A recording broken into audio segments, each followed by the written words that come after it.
Labvakar, mani mazie un lielie pasaku draugi!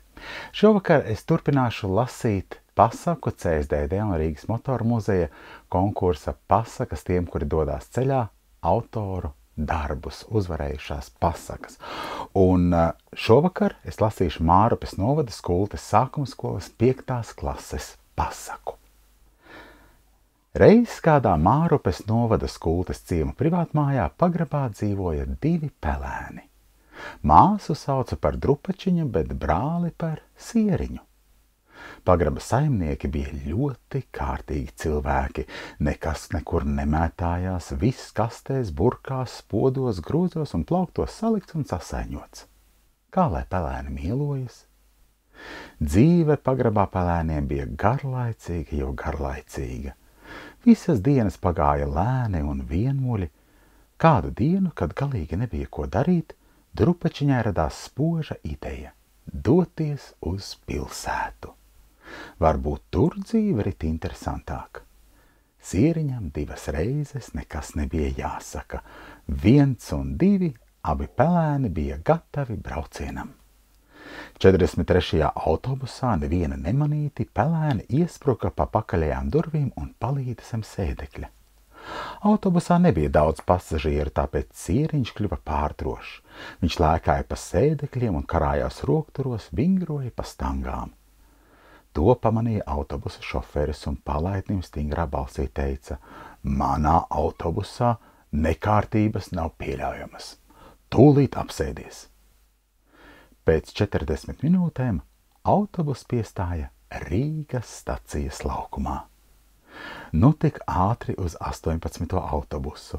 Sieriņš roku rokā ar Drupačiņu sāka skrējienu pāri gājēji pārējai, bet luksuforā dega sarkanā gaisma. Piepešis skrējēju ceļā nostājās liels retrīvers. Tas skaļā balsī pavēstīja: "Nedrīkst skriet pie sarkanās gaismas, gaidiet zaļo." Un to pasacījis, cēli pārgāja ielu pie zaļā luksufora signāla. Drupačiņa, paklausīga peļu meitene būdama, ņēma suņa padomu vērā, satvēra brāli pie rokas un iekāpa 18. trolejbusā, lai dotos uz Rīgas motoru muzeju. Abi bezbiļetnieki klusiņām aizslēpās aiz pasažieru mugurām, un nu visu brauciena laiku bija pavisam mierīgi. Drīz vien trolejbus piestāja Eizenšteina ielā, un Drupačiņa brālim čukstīja: "Esam klāt! Rausies ārā!" Tā abi ceļotāji nonāca Rīgas motoru muzejā. Ak, kas tur bija par krāšņumu! Muzeja gida pavadībā pārvietojās skolēnu grupas, uz podestiem bija novietotas gan jaunas, gan padzīvojušas mašīnas. Sieriņš un Drupačiņa, ieraugot daudzās spožās automašīnas, kas muzejā bija izliktas apskatēji, metās skriet.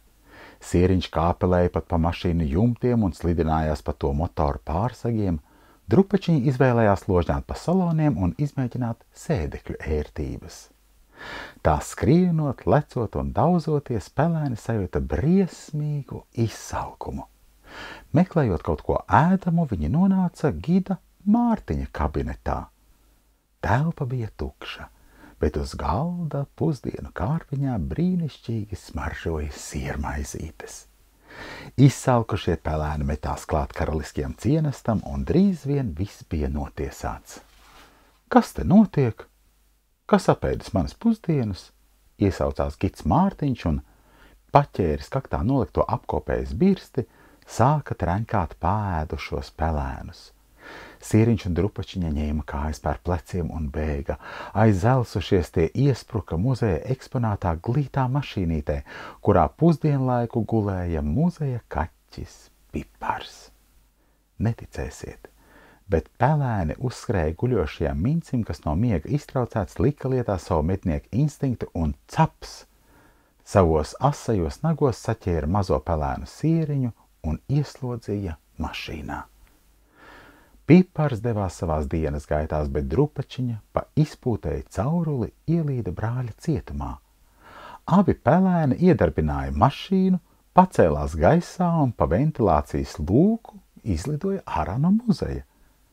Garām brāzās ziemeļu vējš, kas viņus sakampa un aiznesa līdz Rīgas lidostai. Drupačiņi iesaucās: es pazīstu šo vietu. Sieriņš apstiprināja: esam mājās. Paldies Skultes sākuma skolas 5. klasei par šo skaisto pasaku. Es arī biju nesen vienā ceļojumā uz Dāniju un biju Hansa Kristiāna Andersena muzejā un tur atvedu sev šādu mazu piemiņas svelti ar Hansa Kristiāna Andersena tēlu. Mēs ar viņu arī sasveicinājāmies un es domāju, ka jau nākamajā reizē skanēs kāda Hansa Kristiāna Andersena pasaka. Bet šajā vakarā ar labu nakti!